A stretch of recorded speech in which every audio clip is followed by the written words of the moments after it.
B'siyata d'shmaya, we're going to start Eirovin Daf Nun Hey. We're going to start 11 lines from the top of the Omid. And we're going now back to the Mishnah.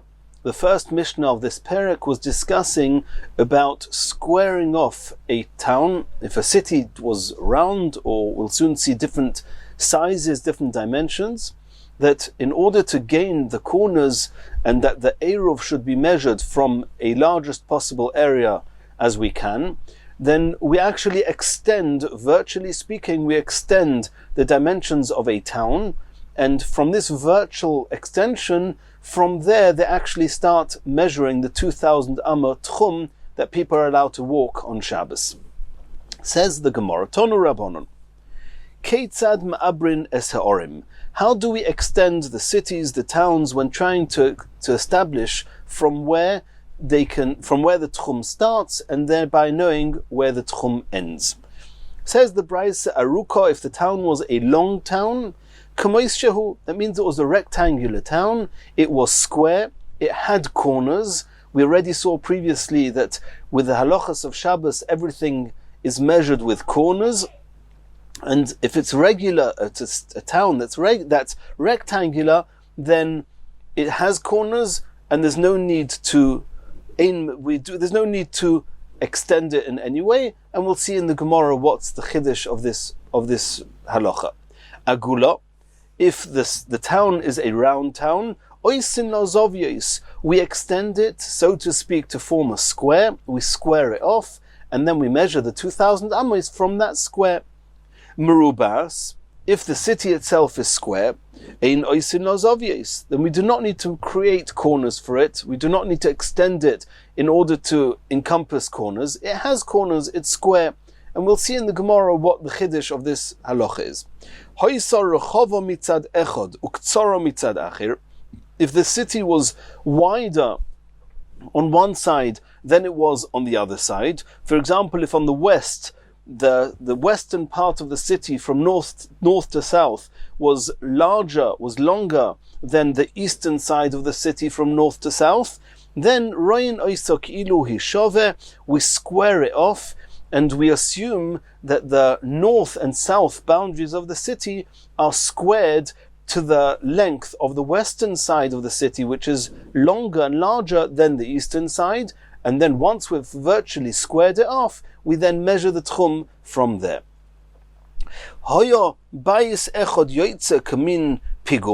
If one house is protruding from the city, from the other homes in the city, like a tower typically protruded from the city walls, or if two homes protruded from the city, from the parameter of the city, like two towers, and the Gemara will discuss if we square off a city that's got just a protrusion of one home, of course we would do that with two homes. We'll see in the Gemara. Then we view them as if a virtual string was stretched between these two protruding homes, or if it's just one protruding home, then we virtually extend the town to the point of the edge of that protruding home, and then umayded mimenu ulaholon alpaim amma, and we measure the 2,000 amma tchum from that point. Hoysa asuyo kamin keshes.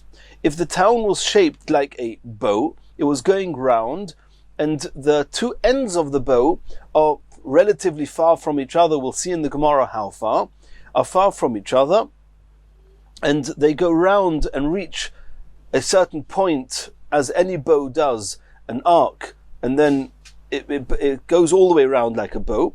Oikamin gam, or if the city is shaped like the letter, it's right angled, which is shaped like the Greek letter gamma, which is what we would call a final chof.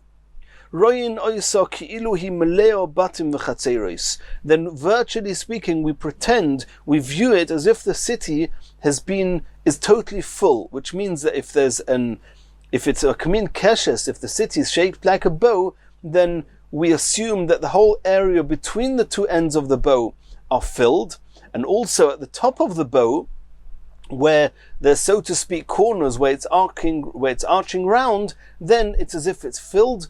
No different to a circular city that we saw, that we square it off. So we square off this whole city and the whole bow-shaped homes are within the square, and the same with the gum. If there's homes that are right angled to each other, then we fill in the whole gap as if it's all inhabited, and we measure the tchum from there. From there we measure the 2,000 amos. That's the end of the brisa. And now the Gemara is going to elaborate on some of the halachas. Omar Mar, Aruka Kamois Shahi. If the city is long, if it's rectangular, then we leave it as it is. It has its own corners. There's no need to extend it. Asks the Gemara Pshita, is this not obvious? Well, how would you extend it? What would you need to extend it for? Says the Gemara Loi. We're talking about that this city is long in one direction and short in the other, which means it's rectangular. It's not exactly square. I may have thought that we give it the boundaries, we extend the width to be similar to its length, and thereby turning it into an exact square. Komash Malon, the Bryce is coming to teach us that we do not do this. Since the city itself is rectangular, it has corners, we do not square it off, we do not extend it. Continues the Gemara with the next halacha in the Brisa. Merubas, if the city is square, ein oisin lozovius, then we do not create virtual corners to such a city. Asks the Gemara Pshita. Of course, is it not obvious? Why would we want to change the boundaries of a square city? Answers the Gemara Loi. It's not so straightforward, it's not so obvious. Tzricha, we need the Brisa to tell us this halacha. De mirabo, indeed the city is square. V'loi mirabo birubua oilam. However, the square is not aligned with the directions of the world. It's not as if there's one wall which is exactly west, going from north to south on the west side, another edge of the city on the east from north to south, another edge on the north going from west to east, and another one on the south going from west to east. No. What happens if the city is tilted somewhat, and one edge of the city is like angled northwest? Then I may have thought that we square off the city so that its boundaries conform with the directions of the world. I may have thought that we square off the cities so it should be parallel to the directions of the world. Komash Malon, that's what the Bryce is teaching us, that not as long as the city in and of itself is square, we do not extend it in any way. Continues the Gemara. We're going to now discuss the next ruling in the Brisa. Hoyo bayis echod yoytze k'min pogum. Oy shnei batim yoytzim k'min shnei pigumim. If you have one home protruding from a city, like similar to a tower would protrude from the wall of a city, or two homes protruding, then the Brisa says that you make a virtual line between, or at the edge, the end of this protruding home or homes, and we measure the city from there. Asks the Gemara, Hashta bayis echos omrus, if just one home protruding from the city, you say that we extend the city's boundaries to include that home, shnei batim miboya, is it necessary to tell us that the same would apply if two homes are protruding? Of course, if one home would extend the city, two homes will extend the city. Answers the Gemara, Loi, it's not so straightforward. Tzricha, there's an element of chiddush here. Mishtei ruchos, if the two homes on two sides of the city, for example, on the north of the city there's a home protruding, and on the south of the city there's a home protruding.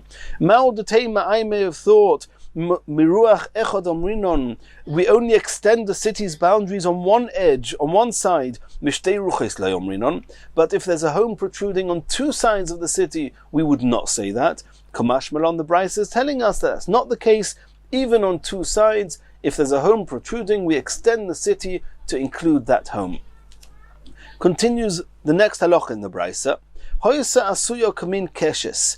If the city was shaped like a bow, oy kamin gam, or like the Greek letter gamma, which is homes right angled to each other.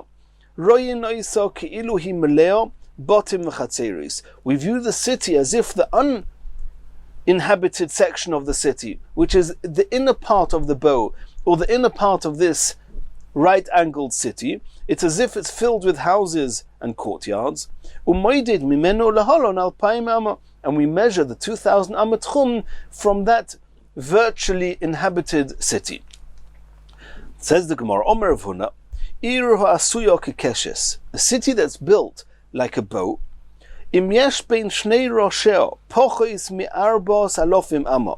If there are less than 4,000 amis between the right-hand end of the bow city and the left-hand end of the bow city, every bow is going round. It's a semicircle. A semicircle, it reaches a peak in the middle, and it branches off to the right and to the left, making a semicircle, a bow.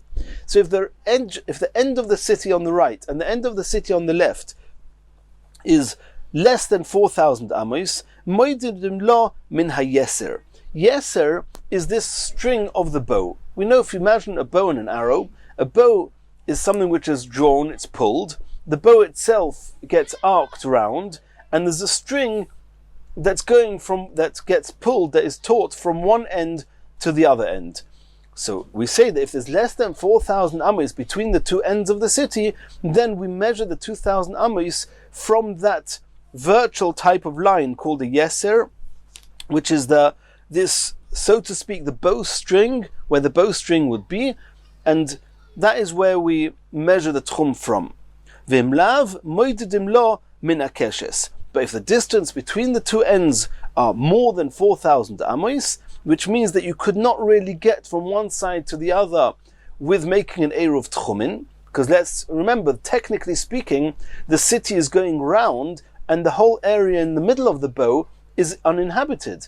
So if one wanted to go from the end of one end of the city to the other in a straight line, if it's more than 4,000 amos, one would not be able to go using an eruv tchumin. Obviously, in the event that would be necessary, in the event that we do not square off the city, that moided lo min hakeshes, and in the event that it's more than 4,000 amos, then we measure from the bow itself, not from where the bowstring would be. And the Rishonim discuss this. Does that mean that you measure from the top of the bow itself, the 2,000 amos, or do we actually allow us to virtually fill this bow until the gap between the right and the left reaches 4,000 amos? Because every arc, when it's every semicircle, towards the peak, the distance between right and left is very narrow. As it comes further away from the peak and the curve gets larger, the area between right and left gets wider. So the Gemara is telling us that from the point where there's more than 4,000 amos, or if there's 4,000 amos or more between right and left, from that point we no longer fill in the gap, and we measure 2,000 amos from that point. Asks the Gemara, does Rav Huna indeed say that if you have up to 4,000 amos, then we fill it up, and if not, then not? Rav Huna says another halacha elsewhere. If you have the wall of a city, that was breached, 141 and a third amos, then if the gap is not more than that, then we view the city as being one city, even though there's a breach in it. However, if the gap is more than 141 and a third amos, then we see the two sides of the city as being totally independent of each other, and they're not considered a single city anymore. So you see there that the maximum separation between two parts of what was one city that's now considered two cities is 141 and a third amos. So how can Rav Huna here say that you have up to 4,000 amos between one side of a city and another, and only if the gap is 4,000 amos or more do we say that the two cities are not considered one cities, that we extend the inhabited part as if we extend the uninhabited part as if it's inhabited? You have till 4,000 amos. Contrary to what Rav Huna said, that a breach in the wall of a city, you only have 141 and a third. Omar Rabbi Bar Ula explains this seeming contradiction. Lo ikashia, he says it's not a difficulty. Kan beruach achas, kan mishtei ruchos. In the case of the bow-shaped city, only one side is completely breached, but the other side, where the peak of the bow is, the homes are uninterrupted. And therefore, Rav Huna says that as long as you could go from one side to the next within the boundaries of Tchum, which means that there's not more than 4,000 amis in between, it's considered a single city. However, in the case of the breach in the wall in the city, is kan mishtei ruchos, it's talking about that there's an unpopulated gap going on both sides, severing, it's cutting the entire city into two. On both sides of the city, there's this gap, and if so, Rav Huna says that if it's 141 and a third amis, if it's more than 141 and a third amis, the two sides of the city are considered as independent. They each have their own tchum. We do not view it as being a single city. If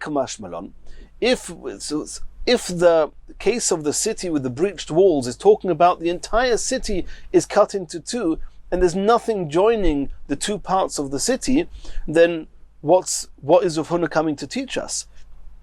The noisnin karpef lezu v'karpef lezu, is he coming to tell us? Because there's a concept called a karpef. Till now we understood the karpef was an area surrounded, it was a walled-in area that was used for storage. But every city also has a karpef. A karpef means 70 2/3 amma around every city, which is used for storage, to put wood there and other storage, and every city needs that 70 2/3 amos. It's part of the city, and you actually measure the tchum beyond that point. And we're going to see there's a discussion whether we give any single city 70 2/3 amos, which is called the karpef, around it, even if it's just a single city, or do we just say that if you've got two cities next to each other, then if you give a karpef to each, that then the two karpefs are flush with each other, they meet each other, then it combines the two cities. So over here we're saying, Maikmash Malon, what is Rav Huna coming to teach us? That if you have a city that's totally broken into two, and you have more than 141 and a third amos in between, what's the chiddush? The two cities are totally separated. Of course we don't merge them into one. Are you coming to teach us that when you have two cities next to each other, you give each one a karpef, you give each one 70 2/3 amos, and that's where Rav Huna gets his 141 and a third amos from? Is that the chiddush? Maikmash Malon.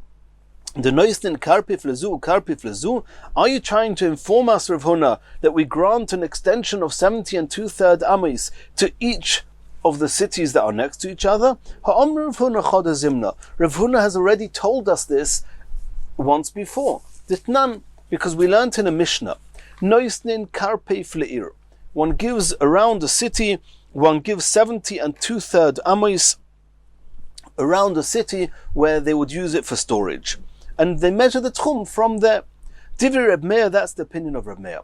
The Chachamim argue with Reb Meir and say, Lo omru karpef elo bein shtei yoris. When you have a single city, we do not give 70 2/3 amos around the city. We measure the tchum from the city itself, from the edge of the homes. However, when you have two cities, then we give, only then we put in between the two cities, we give an allowance of a karpef. V'itmer. And to explain this Mishnah, we saw that Rav Huna Omar, karpef lezu v'karpef lezu. Rav Huna says that the Chachamim who say that you give a karpef in between two cities, you give actually a karpef to each, which is twice 70 2/3 amos. Together it's 141 and a third. So Rav Huna wouldn't have to tell us here that when the city is breached and there's there's 141 and a third amos or more, then the two cities are not combined. They each have their own dimensions, and we measure the tchum of each city separately. You've already told it to us here that you give a karpef to each. V'chia barav Omar, Chia Barav argued with Rav Huna and said, you only give a single karpef of 70 2/3 amos between the two cities. If there's less than 70 2/3 amos between the two cities, only then it's considered a single city, and we measure the tchum from the two together. Otherwise, each city has its own tchum. So either way, you see from here that Rav Huna has already told us that you give a karpef to each of the two cities. So what are you coming to teach us by saying that a breach that's breached on both walls, which means the city's been entirely severed, that we give a karpef to each? Says the Gemara, Tzricha, it's necessary for Rav Huna to tell us in both cases that you give a karpef to each city. If Rav Huna would only tell us in the breached city, which is what we started with, that when you have a breach of 141 and a third amos or more, that the two cities are separate, I may have thought mishum dahavale tzad heter meikara. I may have thought that only in that case you give two karpefs and not just one karpef, and that is because the two together, the two halves, were once a single city before the walls got breached. Now the walls got breached and it's considered two cities. Then Rav Huna says we give each one their own space, their own karpef. Mishum dahavale tzad heter meikara, because at the beginning it was an undivided city.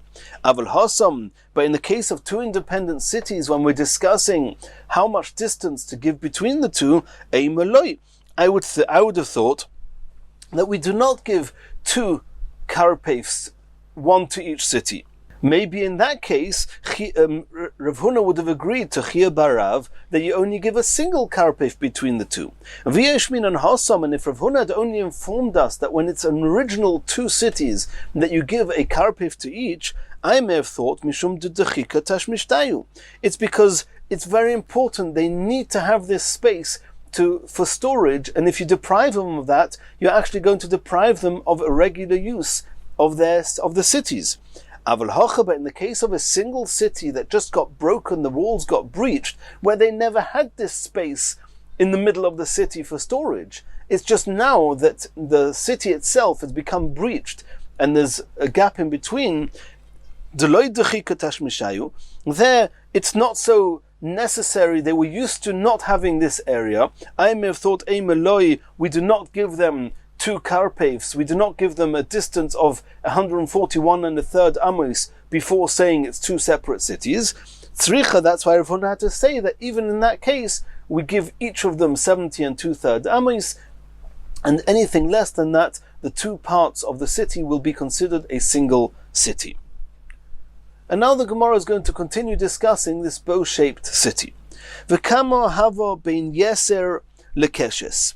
What is there a maximum or minimum amount of area between the keshes, the middle of the bow, the peak of the bow, and the bowstring, which is the section, the string that would go between the right-hand end of the city and the left-hand end of the city? Till now we discussed the distance of this bowstring, the distance between the last homes on the right and the last homes on the left. And we said that if it's up to 4,000 amos, then we extend the city. The question is, how about the distance between the bow itself, the middle of the bow, and the string? Is there any maximum or minimum distance that for this halacha? Rabbi bar Rav Huna Omar Arpaim Amo. Rabbi bar Rav Huna says that if the distance is greater than 2,000 amos from the center of the bow until the virtual string between the two ends of the bow, then in that case we do not start measuring the tchum from the, so to speak, from the bow string, rather from the end of 2,000 amos. Rabbi Bereder Rabbi bar Rav Huna Omar. First we mentioned Rabbi bar Rav Huna, Rabbi the son of Rav Huna. Now we're mentioning Rava, the son of Rabbi bar Rav Huna. He said, Afilu yoser melpaim amma, even if there's more than 2,000 amos between the bow and the bowstring, we view it as if it's totally filled with homes, and we measure the 2,000 amos from the bowstring. Omar Abaya, Kavaseder Rava Bereder Rabbi bar Rav Huna Mistabra. The opinion of Rava is the more likely one. Di'i boya hoder osa derech batim, because either way you could go from one end of the city to the other end of the city by going all the way around. Even though normally tchum is 2,000 amos. Normally you cannot go more than 2,000 amos. And are you going to say that now if there's 2,000 amos, I cannot get from point A to point B in the city, and therefore we do not virtually fill up the uninhabited part as if it's full of homes? No, either way you could get from one place to the other in the city by going all the way around through the homes, through the area that was inhabited. And therefore the fact that there's 2,000 amos from the top of the bow until the bowstring does not bother us. And the way to understand this is the same as we saw before, that if the gap between the right-hand most part of the city and the left side of the city is less than 4,000 amos, then we do not separate the city, we just square in and extend the whole city to incorporate the entire area. Why? Because at any point you could always get to anywhere within the bowstring. That means if the area between the two ends of the homes is less than 4,000 amos, then from the right-hand most home you could go 4,000 amos to the left. From the left-hand most homes you could go 4,000 amos to the right, which means that as long as at any point on this bowstring you could always have got to somehow on Shabbos, therefore the two parts of the city are not considered as separate. So too over here, as long as you have, even if you have more than 2,000 amos from the top of the bow to the bowstring, it doesn't matter, because you can still reach any area by going to any of the homes either on the right or on the left and reaching every and any point in the center of this bow, and therefore the entire area is considered as an extension of the city, and we measure the tchum from there. And now the Gemara is going back to the Mishnah. We saw in the Mishnah that if there's protrusions from the city, from the town, or some ruins that are 10 tefachim high, that we extend the boundary of the city to incorporate them, we square it off and we count the tchum from there. The question is, what is the definition of these ruins? Mai gedudiyos, what are ruins in this context? Omer of Yehuda, shalish mechitzois she'ein aleim tikra. As long as they have 3 walls, even if there's no roofing on it, it's considered as ruins and is an extension of the city. Asked the Gemara Boelu, they inquired, Shtei mechitzois v'yesh aleim tikra mahu. What happens if you have just 2 walls of the ruins that are left, but you have a roof on top of the 2?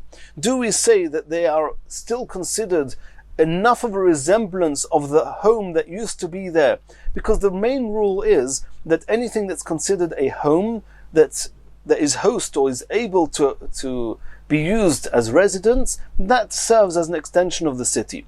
The exception to that are these ruins, and the only reason that we incorporate them and use them as extensions to the town, to the city, is because it used to once be a residence. The question is, if you have just 2 walls with a roof on it, is there still enough resemblance of that residence to be included as an extension of the city as gedudiyos or not? Tashema, we're going to try and resolve this from a brisa. Eilu shemes abrin ima. The following structures are included, that if they protrude from a city, they are included in the extension, in the boundaries of the city. Nefesh, which is a tomb building, sheyesh bo arba amos al arba amos, as long as it contains 4 by 4 amos, and the reason that it has this home, this area, is because the person that's taking care of the tombs would reside there. Va'gesher, or bridge, va'kever sheyesh bo beis dira, or a graveyard that has a dwelling area, ubeis hakneses, or a shul, sheyesh bo beis dira lechazan, that has an area. Normally shuls are not used as residence and not used for residential purposes, it's just used to daven in and to learn in. However, if there's a room there for the chazan, then it's considered a residential home. Ubeis avodas kechovim, or if it's a home where they served idols, sheyesh bo beis dira lekoimrim, that has a dwelling place for the priests. Va'urvois, or the stables. Va'oitzrois, or the storage rooms. Shebesadois, in the fields. V'yesh be'em beis dira, and they have a dwelling place for the guard to dwell within them. Va'burgenin, and the huts, shebetoicha, in the field there were huts there. Va'bayis shebayam, or if you have a home on an island at sea. Harei elu misabrin imo, all of these are included, they're considered as residents, and they are included in the city, and one extends the city to incorporate these dwellings. Ve'elu she'eini misabrin imo, and the following are types of structures that are not included in the city's extensions. Nefesh shenifritza mishtei ruchos eilach ve'eilach, a tomb building that was breached on two of its sides. And this is actually where we're going to bring proof, where at this point the Gemara is going to assume that there's actually a roofing on these two remaining walls, and we're going to try and bring proof from here that it's not considered enough of a dwelling to be an extension of a city. Va'gesher va'kever she'ein lahem beis dira, or a bridge or a graveyard that does not contain a dwelling place. Ubeis hakneses she'ein lo beis dira lechazon, or a shul that does not have a room for the chazan to dwell in. Ubeis avodas kechavim she'ein lo beis dira lekoimrim, or a place where they serve avodah zarah, or they serve idols, without a room for the priests to be in. Va'urvois, or the stables, va'otzres shebesadois, and the storage houses in the fields. She'ein lohem beis dira, in the event that they do not contain a dwelling place for the guard. Uboyer v'siach u'ma'ora, a cistern, a ditch, a cave. V'geder v'shevach shebesoicha, and a fence or a dovecote in the fields. V'habayis shebesfina, or a house on a boat, which even if it's large enough and even if people live in it, it's not stable, it's not fixed in one place. Ein elu misabrin ima, all of these are not included as an extension of the city. That's the end of the brisa. Says the Gemara, Ktonim yos, but what did we see in this brisa? That nefesh, this tomb building, shenifritza mishtei ruchos, that was breached on two of its sides, which means there's only two remaining walls, eilach ve'eilach on each side. My love, can we not assume the Ikka Tikra, it's talking about that it has a roof, and nonetheless the brisa says it's not considered an extension to the town? And that was your question. You asked, if you have two walls with a roofing, is it considered an extension? Here you see in the brisa that it's not. Says the Gemara, Loi, you cannot bring proof from this brisa, the Lekka Tikra. It could be the brisa is talking about that not only are two of its walls breached, but there's no roof on it, and that's why it's not considered an extension. But in the event that it had two walls with a roof, maybe it would be an extension, so we could not resolve the question. And now the Gemara is going to discuss another halacha we just saw in the brisa. Bayis shebeyom, if you have a house out at sea, it's considered a dwelling place and an extension to a close-by city. Asks the Gemara, Lamai chazi, what's it used for? It's got to be a place where it's used to be for dwelling. It's got to have some type of a normal residential purpose. What residential purpose does a single home on some island have? Omer of Papa, Bayis she'osei lefanus by kelim shebesfina. This is a building that the ship's kelim, the utensils, used to be removed from the ships and stored on this little home on this island. And therefore, it's a significant enough use that it's considered a residential type of home and can be considered an extension to the city. Continues the Gemara, Uma'ora ein misabrin ima.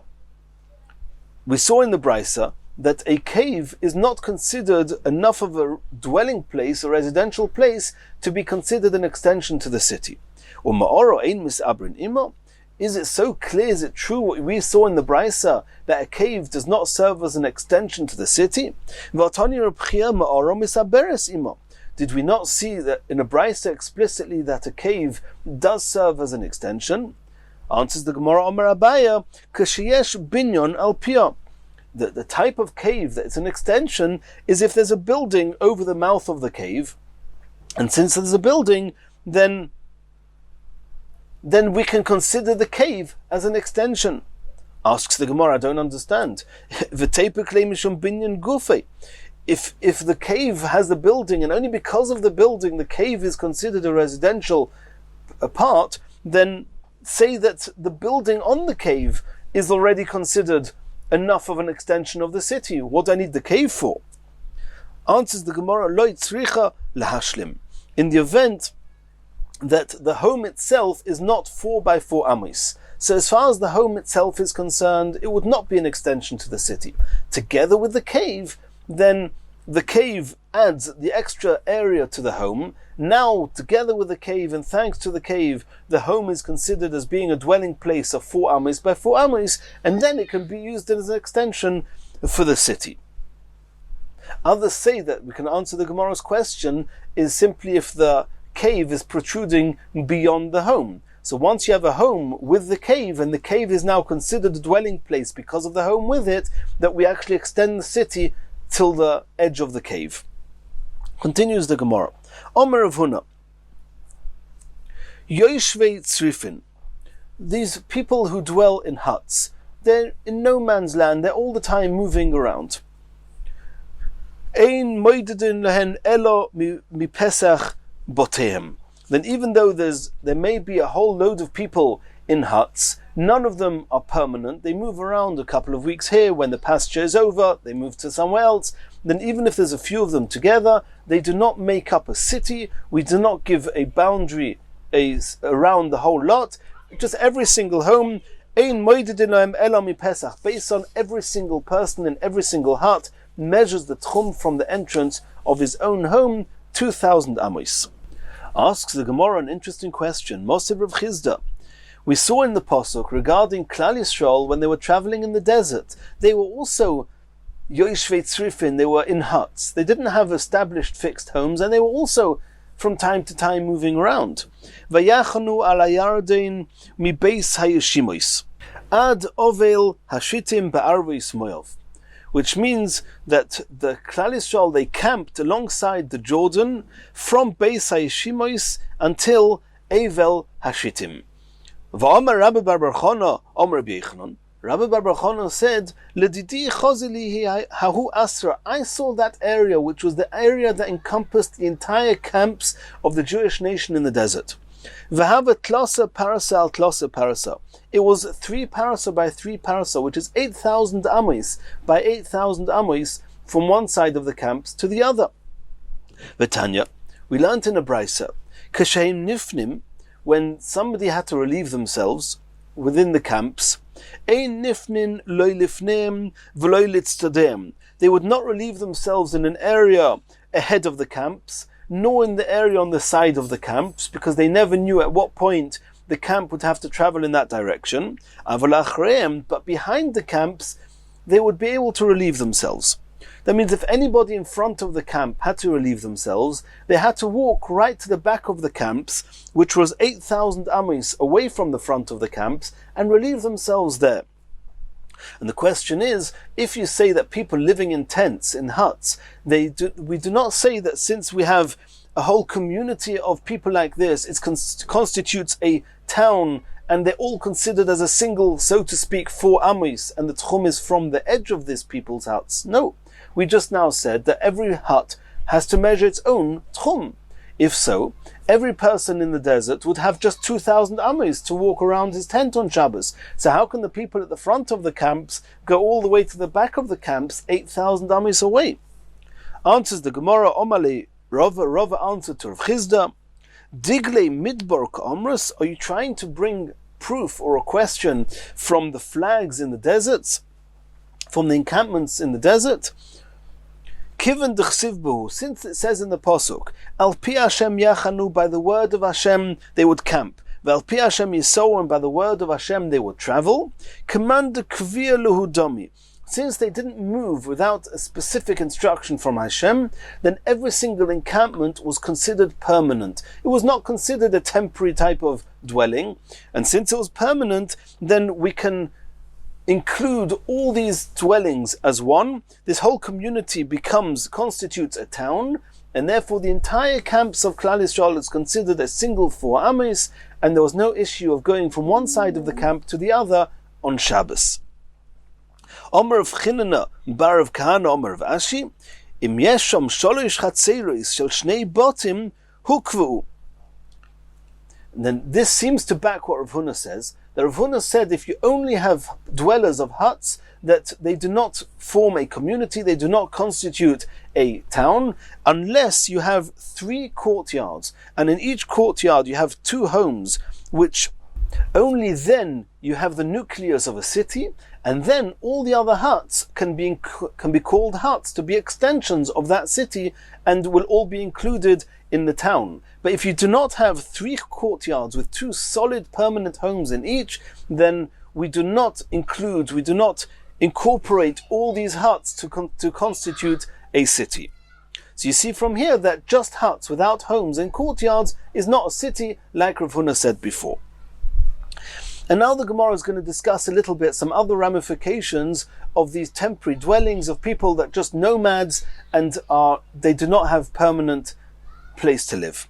Omer of Yud Omer Rav, Yoishvei Tzrifin, these hut dwellers, V'hoilchei midboris, and the desert travelers, Chayim eyonom chayim, their lives are not lives. And Rashi says that in order to be called alive, you need to have a certain amount of stability, a certain amount of pleasure from where you live. You can't just be exposed to the elements like that and still be considered as if you're alive. Unashem uvnehem einom shelahem, and their wives and their children, it's questionable if they are theirs. Which means that living in this type of lifestyle, we'll soon see why, this type of lifestyle invites all sorts of inappropriate relationships, to the point that it was difficult to trust that the wives had not had any relations with anyone else and whether their children were indeed theirs. We saw Brisa supporting this. Eliezer ish Biraya oimer. Eliezer of Biraya said as follows: Yoishvei tzrifin k'yoishvei kvorim. The people who dwell in huts are like grave dwellers. It's as if they're living in a grave. It's not a life. V'al b'nei Sem, and about their daughters, hu oimer, he said the following pasuk: Oru shoichevim kol behema. Cursed is he who lies with any animal, which means that their daughters were at risk of inappropriate relationships. And the Gemara is going to explain my tama, what is the reason that we assume that their daughters were not theirs. Ula Omar, she'ein lemer chatzois. Ula said that the men who typically would want to travel to a bathhouse, and since they're not living in an established town, they would have to travel far away in order to use the bathhouse. And therefore they would leave all the women in the community on their own, and some immoral men would then intrude and come to the community and have inappropriate relations with the women that were left there, and therefore it was questionable, as we discussed. Rabbi Yochanan said, since they didn't have a mikveh in the city, because they were not living in cities, they were living in the fields and the deserts, so the women would have to go together as groups to the city in order to go to the mikveh, and they would be traveling on their own, and then there would again be some immoral men that would follow them, and there would be yichud, they would be in secluded areas with these women. And we know the halacha is, the Gemara says, the end of Kiddushin, a man is not allowed to be in a secluded area even with 2 women. And since they were exposed to these type of immoral people, therefore there was doubt about, and there was questionability about how pure their wives and daughters stayed. My beinayu, what's the difference between whether the reason is because the men went to the bathhouses, leaving the women in the community, or whether the women had to travel on their own to go out of the community to the mikveh? The difference would be if you have a river near to the homes, near to this community, so the women would not have to go out together, they could go to the river and use it as a mikveh. However, the men would still travel away to go to the bathhouses, leaving their wives at risk. Continues the Gemara. Omer Rav Huna. Rav Huna is now going to discuss another type of dwelling with advantages or disadvantages. Kol ir she'ein bo yerek. Any city that does not have vegetables, that is not easily available to buy vegetables in it. Ein Talmud Chacham Rashoi lo dibar. A Talmud Chacham should not reside there, because vegetables are cheap, and a Talmud Chacham, if he can buy cheap vegetables, he needs less funds to feed himself and his family, and he can spend more time sitting and learning Torah. However, if only more expensive, lavish foods are available, he would have to spend more hours away from learning, working to make money, and that will hinder his advancing in his Torah studies. Asks the Gemara, Lememra de Yerek Ma'alyasa. This seems to say from you, or Rav Huna said, it seems to be that vegetables are beneficial. And you're saying a Talmud Chacham should only live in a city where vegetables are easy to come by. Vatanya, we learnt in a Brisa, Shloisha Marbin Esazevel. There are 3 types of items, of food items, that increase a person's excrement, which would seem to be that it's not advantageous, it's harmful. It causes his posture to be bent over.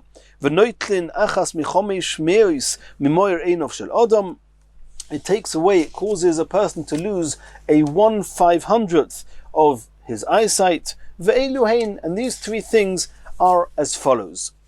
They are pas kibor, coarse bread, flour that the white, pure part of the flour has already been removed, v'sheichor chodosh, and fresh beer, v'yorok, and vegetables. So you see that vegetables are harmful. That it's not something which is advantageous. Answers the Gemara, lo ikasha, it's not difficult. Ha besume v'karti, when it's talking about garlic and leek, they are very healthy. Ha b'shar yerokas, but yarki, other vegetables, indeed are not so healthy. Kedetanya, we saw in a brisa, shum yerek, garlic is considered a vegetable, it's very healthy. Krishin, chetzi yerek, leeks are like half a vegetable, they're only half as healthy. Niretz noin, but if you see radishes, nire samchaim, niretz noin, if you see tznoin, radish, nire samchaim, you've seen a medicine of life, which means that which is something which is very, very healthy. Either way, we see that garlic and leek are singled out, and radishes are singled out as being healthy vegetables. Others are not as healthy. Asks the Gemara, V'atanya, niretz noin nire samoves. You just said now that seeing radishes is like seeing the medicine of life. Here it says in another brisa that when you see radishes, you're seeing the medicine of death. It's a poison. Answers the Gemara, lo kasha, kan be'alin, kan be'imohis. The leaves of the radishes are very unhealthy. However, the imois, the bulbs of the radishes, the roots of the radishes, the parts that's generally eaten, those are very healthy.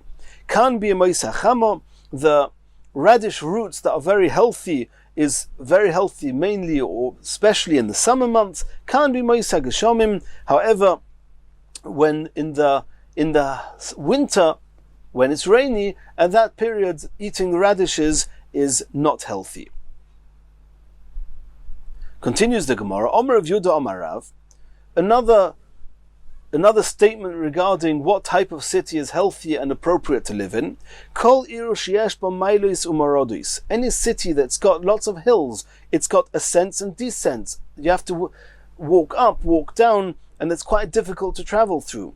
The people and the animals inside it, they die in the middle of their lives, middle age.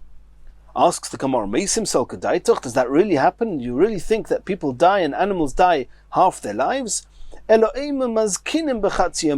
it means is it causes them to age much younger than they would otherwise. The strain of walking up and down steep slopes causes them to age prematurely. Omer of Huna Breder of Yeshua, Hana Mulyosa, Debei Biri or Debei Norosh, these steep roads that joined the cities of Biri and the cities of Norosh, these two Azkun caused me to age prematurely because they were very steep slopes up and down, and therefore he said these slopes caused him to age, as we saw that living in a city with hills causes a person to age prematurely. In Yotz Hashem, in the next shir, we're going to continue from here.